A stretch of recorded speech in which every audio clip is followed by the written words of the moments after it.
The last thing left for us to learn is how to delete records. Let's go ahead and get started. The first thing we're going to do is include a link for deleting records. So I'm just going to come to my resources, views, to-dos, show.blade.php, and I'm going to duplicate the edit link. And we're going to use this link to delete records. So in this case, I'm just going to remove the button small so that the button is not too small. And then for the delete, I'm going to change this to danger. And this is going to say delete.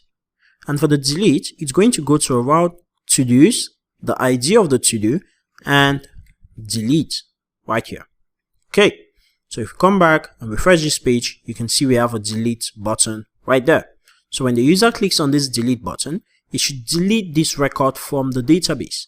So if we visit this route now, you can see 404 not found because the route does not exist. So let's go ahead to our web.php and record this route. So we're going to come right here and we're going to say route get to-dos slash the dynamic ID of the to-do and delete. So we would say to-dos controller at destroy. Okay, so let's go to the to-dos controller and we're going to create a new method called destroy.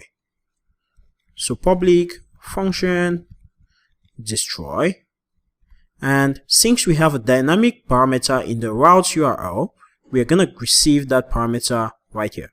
So to do ID. Next, we are going to find the to do from the database by saying to do find to do ID. The next thing is we are going to delete this record by calling the delete method on the to-do that we found. And what Laravel is going to do is it's going to make a database query to delete this record from the database.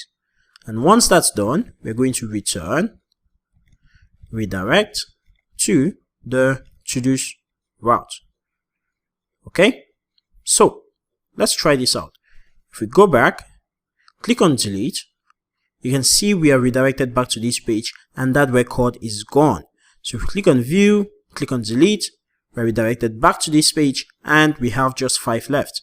If we click on view, click on delete, that's gone. View, delete, and it's gone. Okay, so if we go back to our database, give it a refresh, you can see we have just 3 records left.